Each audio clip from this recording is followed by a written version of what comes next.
안녕하십니까, 박광일입니다. 오늘은요 홀수 기출문제집을 어떻게 공부해야 되는지를 좀 안내해드리는 좀 시간을 갖고자 합니다.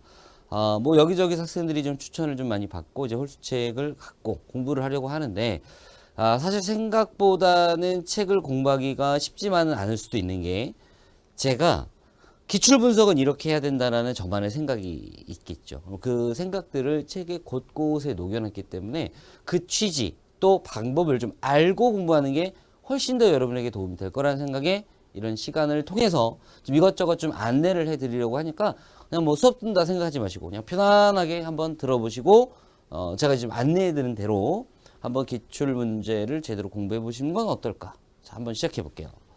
일단은 왜 하필이면 기출이냐? 저는 이런 생각을 갖고 있습니다. 기출만으로 우리 100점 받을 수 있어요.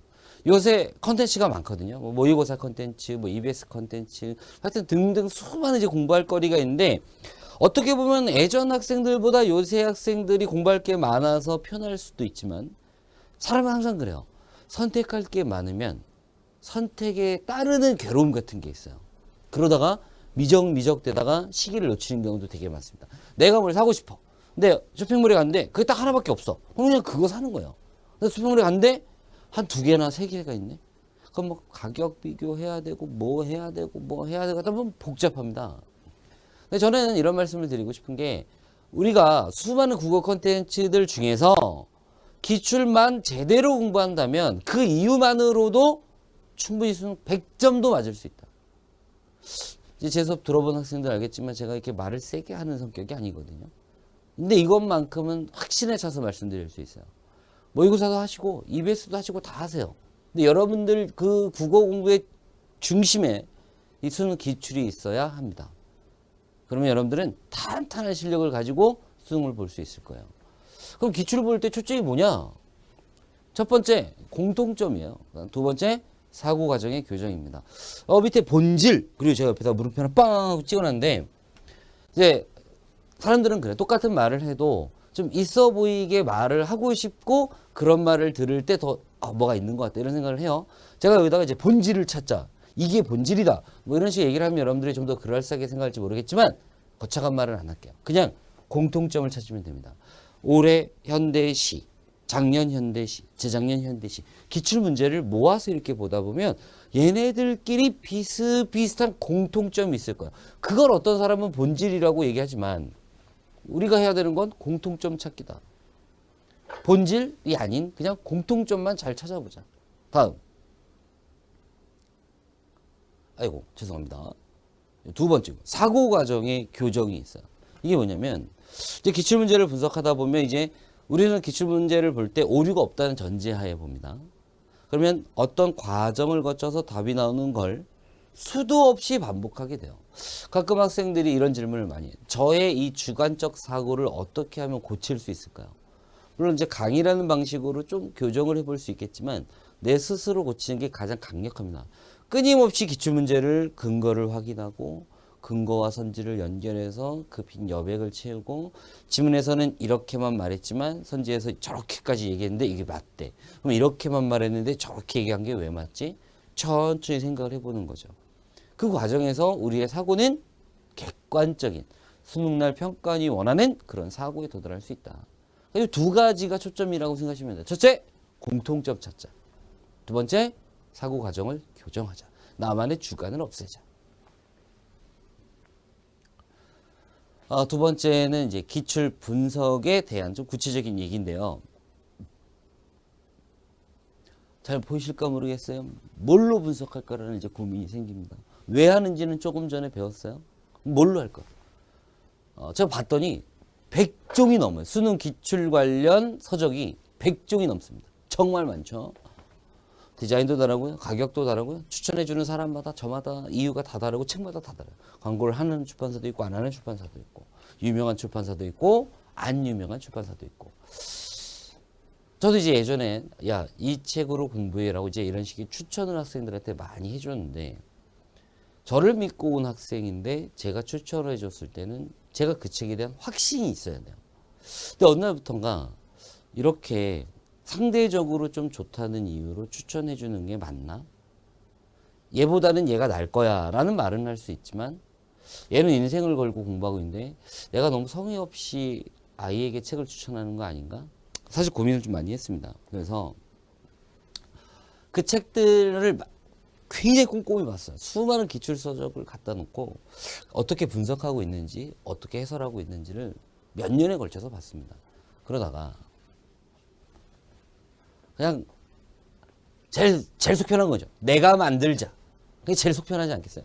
사실 수업하랴, 수업 준비하랴, 뭐 하랴, 뭐 어느새 이걸 하겠어요. 근데 이건 좀 아닌 것 같다. 그래서 제가 직접 만들었고 벌써 이렇게 해서 3년째 이제 홀수가 벌써 3살이 됐습니다.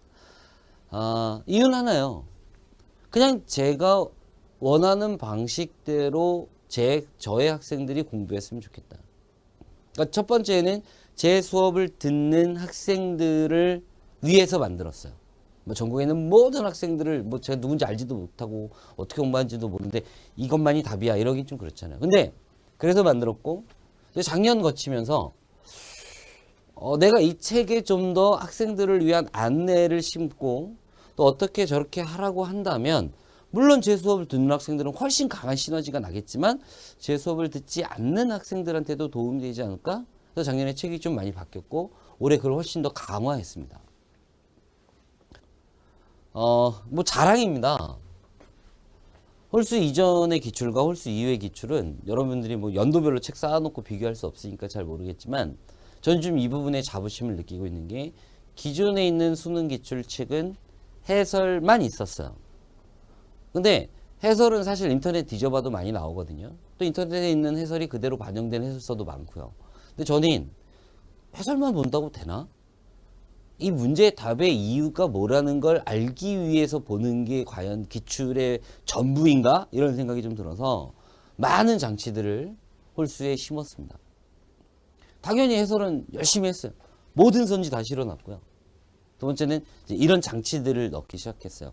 뭐냐면 여러 책의 기출책을 보다 보니까 책마다 설명이 다른 경우가 있는 경우, 특히 문학의 경우, 그리고 비문학 같은 경우에 추론의 성격이 강한 경우에 어떨 때는 맞다 그러고 어떤 책은 또 틀리다 그러고 학생들이 혼란이 올 수 있겠다. 그래서 그런 모든 내용을 집약해서 넣은 게 박광일의 최종 결론입니다.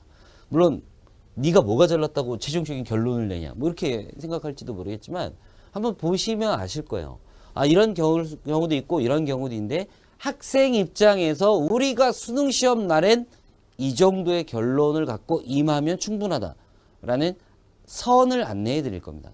그러니까 절대적으로 맞고 틀린 게 애매하니까 책마다 다른 거예요. 이 책이 맞고 이 책이 틀리다는 건 아니죠. 근데 제가 말씀드리고 싶은 건 우리한테 필요한 건 절대 불멸의 진리가 아니라 수능 시험 날 내가 어떻게 할 거냐예요. 거기에 초점을 맞춰서 결론을 내드렸다 이 얘기예요. 자, 다음. 또 평가원의 이의 제기와 답변이 있는데 대부분 학생들이 이제 이 부분을 뭐라 그럴까요? 모아서 좀 보는 경향이 있어요. 아예 안 보거나. 근데 저희는 해당하는 세트가 나올 때마다 관련돼 있는 이의 제기를 다 이렇게 실어놨다.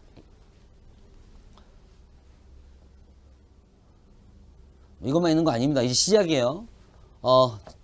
제가 했던 말인데 이제 널리 퍼진 것 같아요. 학생들이 하도 이제 질문을 하는 겁니다. 한 2번 푸니까 답이 기억나요. 풀기가 싫어요. 그래서 이제 했던 말이 푸는 거 아니다. 분석하는 것이다. 이런 말 어디서 들어보셨죠? 제가 이제 홀수 만들면서 최초로 했던 얘기입니다. 근데 아직도 학생들은 이런 생각을 갖고 있는 것 같아요. 막 풀고 채점하고 틀린 거 확인하고. 그거는 기출 분석을 하기 위한 전 단계고요. 쌤, 이제 답이 기억나서 풀기가 싫어요. 잘됐다. 이제 풀지 말고 분석해. 답이 기억날 정도가 돼야 분석이 시작되는 거니까 여러분들 기출 분석 어설프게 한두 번 풀어봤다고 분석했다고 생각하지 마세요. 풀고 답이 기억나면 이제 시작하는 겁니다. 아시죠? 지금 정말 꼭 기억하세요. 구체적인 분석 내용들을 어떻게 할 거냐는 방법적인 측면보다 그냥 제가 분석한 걸 그대로 실어놨어요. 일단은 먼저 한번 읽어봤으면 좋겠다. 그러니까 지겨울 정도로 꼬치꼬치 설명을 달아놨습니다. 아마 보시면 깜짝 놀라실 거예요. 그리고 또 저만 하면 또 제 생각이 있을 수 있고 또 어느새 가르치는 사람 입장이 돼서 제가 또 어려운 얘기할 수 있잖아요. 그래서 저랑 같이 공부하고 홀수로 공부했던 선배들한테, 그래서 올해 수능에서 좋은 결과 나온 선배들한테 다 맡겼습니다. 네가 학생의 입장에서 지문을 한번 정리를 한번 해봐라. 그러니까 제가 한 거 한번 보고 선배들이 한번 한 거 보고, 그 다음에 이제 여러분 차례인 거예요. 2번 정도 어떻게 분석하나 살펴보고 이제 내가 한번 또 보는 거죠. 그리고 이제 가장 자랑하고 싶은 건 이 부분인 게, 저희는 Q&A를 받아요. 그러니까 기출 분석을 하다가 학생들이 궁금증이 생기면 물어볼 수 있는 시스템이 돼 있어요. 1년에 한 7,000건 정도 질문이 들어옵니다. 근데 이제 공부 방법에 관한 거 빼고 내용적인 측면에 있는 걸 살피면 대략 이 정도 돼요. 그럼 이것들을 다 뭐 하냐면 분류를 한번 싹 다시 합니다. 그래서 어떤 학생이 좀 개별적인 어떤 뭘 놓쳐서 하는 질문 같은 경우에는 저희가 반영해서 그냥 수록해버리고, 유독 공통된 질문들이 있어요. 그러면 그 해 홀수 만들 때 싹 다 반영해서 아예 학생들의 질문을 그대로 써놓습니다. 아마 깜짝 놀랄 거예요. 나도 이렇게 생각했는데 다른 애들도 그러네. 인간이 생각하는 게 다 비슷비슷합니다. 그러니까 여러분들이 혼자서 보다가 이거 어디 물어볼 데도 없고 일일이 다 물어보자니 귀찮고, 근데 책을 뒤져보면 여러분이 했던 그 궁금증과 그에 대한 저의 답변이 이렇게 실려 있을 거예요. 그래서 제목을 홀수라고 지은 거예요. 누가 안 도와줘도 혼자 할 수 있게 최대한 다 만들어주겠다. 그러니까 이 책을 가지고 제가 가르치는 내용을 배우겠다라고 생각하지 마시고요. 이 책을 가지고 나만의 국어관을 만들겠다. 이렇게 생각하시면 될 것 같아요. 그러기 위해 필요한 거의 모든 것들을 다 실어놨습니다. 이런 장치도 있어요. 문제적 문제라 그래서 좀 어려웠던 문제들이 따로 있어요. 오답률 50% 이상 되는 문항 같은 경우에는 평이한 해설로는 학생들이 접근을 못할 수 있기 때문에 아주 자세하게, 아주 구체적으로 설명을 좀 했습니다. 지금까지는 뭐 자랑이었고요. 이제 이 책을 가지고 어떻게 공부하냐를 말씀드릴 건데, 책 앞부분을 보면 학습 플래너가 있을 거예요. 그래서 본인이 직접 어떻게 공부해야 되는지 돼 있고, 특히 안 보이실지 모르겠지만 체크라 그래서, 학습 체크라 그래서 한 번 보고 2번 보고 3번 볼 때 어떻게 하라고 다 안내가 돼 있습니다. 항상 이렇게 아까 플래너 있다고 했잖아요. 그러면 잘 보시면 목표 시간 같은 거를 저희들이 분명히 안내를 해드릴 거예요. 물론 이대로 하라는 건 아니지만 참고해서, 내가 좀 국어가 약하다? 그러면은 좀 1, 2분 더 추가하고, 강하다 하면 한 30초 한번 땡겨보고, 이런 식으로 학습할 수 있게 돼 있습니다. 절대적인 건 아니지만. 이제 구체적으로 방법을 좀 안내해 드릴게요. 어떻게 보면 여기서부터요. 일단은 시험지별로 한번 풀어보시고 분야별로 갔다가 유행별로 갔다가 다시 시험지별로 가는 것의 반복이라고 생각하시면 돼요. 일단은 교육과정 홈페이지 가셔서 출력을 싹 하세요. 출력 싹 해놓고 최근 5년에서 8년 사이에서 본인 편하게 정하시면 됩니다. 근데 일단 5년 정도 기준을 잡으시면 될 거예요. 이게 너무 길어지잖아요. 8년, 10년 하잖아요. 그러면 전체적으로 여러 번 보기가 좀 힘들어져요. 3년은 좀 짧고 5년 정도가 출제 기준화 이런 걸 생각했을 때 적절할 것 같다. 그럼 평가원 가서 6월, 9월 수능 시험지를 몽땅 다 출력을 하세요. 그리고 나서 일단 한번 싹 풉니다. 시간 맞춰서 푸세요. 주어진 시간이 80분이니까 한 75분, 70분 정도로 한번 풀어보시면 될 것 같고, A형, B형이 있었던 시절이 있었어요. A형, B형 있었던 시절은 어떻게 할까요? 그러면 가급적이면 B형 위주로 하시는 게 요새 수능에 더 맞을 것 같아요. 그렇게 해서 시험지별로 싹 풀고 뭐를 확인하면 되냐면 내가 틀렸던 문제를 간단하게 확인합니다. 그러니까 어떤 문제를 맞췄고 어떤 문제를 틀렸는지 정도만 인지만 하면 돼요. 시험지별로 풀 때는. 다음 분야별로 풉니다. 분야별로 푼다는 건 이제 홀수 같은 경우에는 책이 시험지별이 아니라 분야별이잖아요.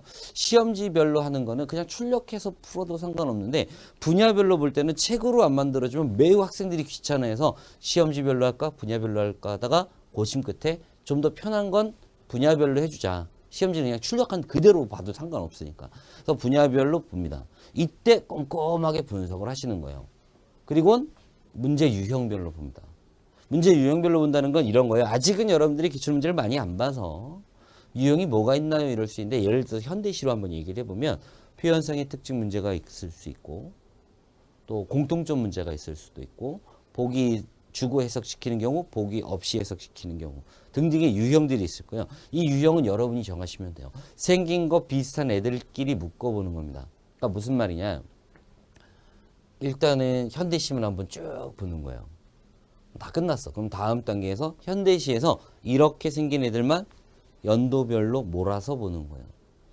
2015학년도 수능 시 표현성의 특징 문제, 2016학년도 표현성의 특징, 2017학년도 표현성의 특징 이런 식으로 보는 거죠. 그럼 뭐가 보인다? 공통점이 보인다 이거예요. 좀 더 중요한 건 이런 거겠구나. 근데 한 번에서 될 일이 아닌 거예요. 여러 번 반복하다 보면. 하다가 다시 시험지별로. 그리고 다시 분야별로. 문제 유형별로. 아셨죠? 네, 좀 더 디테일한 설명을 드리면 1단계에서 다시요. 여기서 하셔도 되지만 저는 여기서는 가볍게 한번 풀어보고 틀린 거 확인 정도만 하시고 이제 2단계 분야별로 들어갔을 때 이렇게 했으면 좋겠어요. 일단은 시간을 재면서 풉니다. 문항당 1분 한 10초에서 1분 30초 정도 할애하세요. 내가 국어에 약하다? 1분 30초. 나 좀 강하다? 1분 10초. 내가 자신 있는 파트다. 내 이과인데 과학 지문인데 내가 좀 아는 부분이야? 그럼 1분 10초. 자신 없다? 1분 30초. 주로 능동적으로. 물론 저희가 시간은 대충 안내를 해드립니다만 거기에 굳이 맞출 필요는 없어요. 일단 시간 맞춰서 풉니다. 다음. 답을 보기 전에 이걸 꼭 하셔야 돼요. 시간 무제한으로 두고 분석을 다시 하는 거예요. 지금 제가 안내드린 방식은 사실 제가 특허를 낼 수도 있었어요. 너무나 해보고 싶어서. 왜냐면 학생들을 데리고 연습을 좀 많이 해봤더니 이 방식이 제일 좋아요. 그래서 아마 여기저기서 이런 식으로 하라는 얘기 많이 들으셨을 거예요. 시간 재고 일단 푼다. 그 다음 무제한으로. 아직 답은 몰라. 무제한으로 다시 고를 수 있을 때까지. 확신에 차. 사전을 뒤지든 지문을 몇 번을 다시 읽든 실력은 여기서 길러지는 거예요. 그 다음 답을 확인하고 다시 한번 분석. 이때 홀수에 있는 해설은 참고하면서 난 왜 이렇게 생각 안 했을까? 나랑은 생각이 다른데 곰곰이 보니까 이렇게도 접근할 수 있겠구나 라는 식으로. 근데 가끔 이제 그런 얘기들이 있어요. 시간은 알아서 실력이 늘면 줄어들지 않느냐. 알아서 실력이 늘면 시간이 줄어드는 당연한 얘기를 굳이 우리는 할 필요 없을 것 같고. 이제 문제는 시간에 대한 의식을 가지라는 뜻이에요. 이 정도가 5분이다. 이 정도가 7분이다. 내가 지금 빨리 진행하고 있는 거야. 나 지금 굉장히 한 지문 갖고 오래 보는 거야. 이런 생각이 머릿속에 들어야 뭘 컨트롤할 수 있는 건데 그냥 알아서 줄겠지. 잘 안 줄기도 하거든요. 그러니까 이 연습을 기출 분석할 때 시간 재면서 하고 무제한으로 분석하고 마지막에 정답하고 해설을 다시 확인했으면 좋겠다. 시기에 대한 건데요. 뭐 당연히 시기는 따로 없습니다만 1월, 2월, 3월이 가장 중요한 건 분명한 사실입니다. 뭐 그럴 수 있어요. 저는 반수생인데 6월부터 시작하려고 그러면 6월, 7월, 8월. 아시죠? 공부 시작하고 초반 3개월에 허튼 짓 하지 말고 기출 갖다 놓고 분야별로 집중적으로 공통점 찾아보고 사고과정 교정하고 이 과정을 반복하셔야 돼요. 중요한 시험을 앞두고 2주 전부터 집중적으로 다시 한번 보는 거예요. 우리는 중요한 시험을 앞두고 한 2주 전부터 모의고사 풀이를 진행하는데 그 모의고사가 과연 100% 수능 평가 문제와 사고과정이라든가 중요한 장치들이 일치하느냐는 약간 의문이 들 수 있습니다. 2주 정도 앞두고는 모의고사만 보는 건 반대예요. 시간 관리를 위해서 실전 감각을 위해서 모의고사 보는 건 할 필요가 있다. 다만 반반의 비중으로 진행하셨으면 좋겠다. 자, 그것 좀 부탁드립니다. 이제 기출에 대한 질문이 많습니다. 자, 첫 번째, 홀수를 살까요? 다른 책을 살까요? 제가 뭐 홀수를 만들었기 때문에 그런 의미에서 당연히 홀수 사야지 뭐 이러고 싶지는 않고요. 만약에 이런 질문에 제가 모르겠다, 자신이 없다 라고 하면 책 만들지도 않았습니다. 저라면 당연히 제가 제일 잘 알고 있는 책이 딴 책은 모르겠지만 자신 있게 홀수로 공부했으면 좋겠다라고 말씀드릴게요. 다음, 기출 분석은 언제 해야 되나요? 강의와 기출은 병행해야 되나요? 기출 분석의 시기는 아까 말씀드렸죠. 빠를수록 좋고 공부 초반기에 기출로 확실히 방향 잡는 게 좋다. 그리고 이제 특히 질문 많은 게 두 번째예요. 제 강의를 듣는 학생은 별 생각 없이 그냥 홀수를 따라오는데 이제 강의를 안 듣는 학생들 같은 경우에 홀수를 해야 되나? 다른 걸로 해야 되나? 이런 고민들을 할 수 있는데 가장 좋은 건 같은 얘기를 강의로 듣고 책으로 보는 게 사실 가장 좋겠지만 아까 시작할 때 말씀드렸던 것처럼 강의의 많은 내용들을 책에 이미 녹여놨습니다. 그래서 저는 꼭 제 강의를 듣는 게 아니더라도 기출서만으로도 공부에 의미가 있을 것이다. 성적이 오를 것이다. 말씀드리고요. 문제 풀다 보니까 답이 기억나고요. 뭐라고요? 이제 기출 분석할 준비가 끝난 거야. 근거도 어느 정도 기억이 나는데요. 좋아. 이제 근거 찾기를 그만두고 왜 하필 지문 속에 그 내용을 근거로 했느냐. 다시요. 한 5문단 있고요. 5문단 중에서 한 문단에 한 4-5문장 정도 들어갑니다. 그럼 5문단 되면 한 20문장에서 25문장 정도가 있어요. 한 지문에. 평균적으로. 그럼 25개의 문장 중에 왜 하필 이 문장을 답의 근거로 했겠느냐. 일단 당연히 생각이 드는 건 중요하니까겠죠. 거기서 한 걸음만 더 나가면 왜 그 내용이 이 지문에서 중요한 거냐? 한 번만 생각해 보세요. 앞에서 이런 문제를 제시했기 때문에 해결책으로 나온 이 문장은 답의 근거가 될 만큼 중요하니까 물어본 거야. 그래서 답이 2번인 거지. 다시. 두 번째 문단 셋째 줄에 있으니까 답이 2번인 거야. 근거 이제 알아. 근데 여기서 한 걸음 더 나가서 왜 출제자가 그 내용에 기반해서 문제를 만들었고 그 내용을 답으로 했는가? 왜? 이유가 뭘까요? 중요하니까. 한 걸음 더 들어가면 그게 왜 중요하냐 이거. 이 지문에서. 그럼 내용에 대한 고민을 안 할 수가 없어요. 그런 식으로 기출에 여러분들이 조금씩 빨려 들어가려면 답 기억 당연히 해야 되는 거고요. 근거가 어디 있는지 정도 알고 있어야 됩니다. 그리고 중요한 거 하나는 처음엔 두 번째 문단이 근거인 줄 알았어요. 뭐 당연하지 이렇게 생각했는데 기출 분석을 하다 보면 두 번째 문단 가지고도 설명할 수 있지만 사실 보니까 세 번째 문단에 좀 더 노골적인 근거가 있는 거예요. 야, 수능이었다면 두 번째 문단 보고 했으면 다른 생각이 들 수도 있었겠다. 세 번째 문단에 이 내용을 근거로 하는 게 좋았겠다.